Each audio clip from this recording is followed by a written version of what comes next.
এখানে অনেকে বসে আছে কয় যে এত কথা বলতেছে, আরে ওষুধটা কখন দিব? স্লিমিং জুসটা বুঝতে পারছেন না, ডায়াবেটিসের মিক্স দিব, মানে মনে করছে ওষুধ দিয়ে ভালো। আর ওষুধ দিয়ে ভালো হইলে তো আপনি ওষুধ দিয়ে আগেই ভালো হইতেন। আর আমি তো আর কেমিস্ট না যে আমি নিজে নিজে ওষুধ বানাই আর স্বপ্নেও পাই নাই। স্বপ্নে হুজুর পাইতে পারে, আমি তো আর স্বপ্নে পাই নাই। হ্যাঁ, হুজুরে ভালো পাইলে পাইতে পারে, আমি তো আর স্বপ্নে পাই নাই। ঠিক আছে, তাহলে আমি তো কেমিস্টও না, তাহলে আমি ড্রাগ এটা বানাইলাম কেমনে?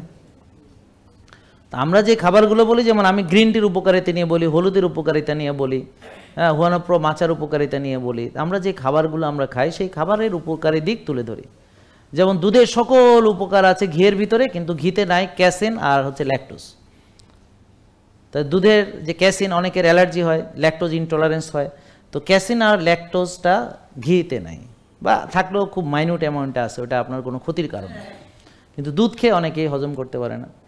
ঠিক একইভাবে রুটিতে আছে গ্লুকোজ, গ্লুটেন এবং জেনেটিক্যালি মডিফাইড। তো আবার এই যে কেমিক্যাল ফার্টিলাইজার, পেস্টিসাইড দিয়ে সেটা করা হয়েছে এবং হাইব্রিড থেকে করা হয়েছে। এটা খেলে আবার চিনি বেড়ে যায়। তাহলে এই জন্যে আমরা রুটির বদলে সবজি খাই।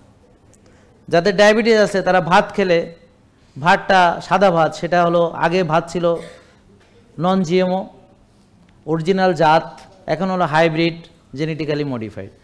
আগে ন্যাচারালভাবে তৈরি হতো, এখন কেমিক্যাল ফার্টিলাইজার পেস্টিসাইড দিয়ে ব্যবহার করে।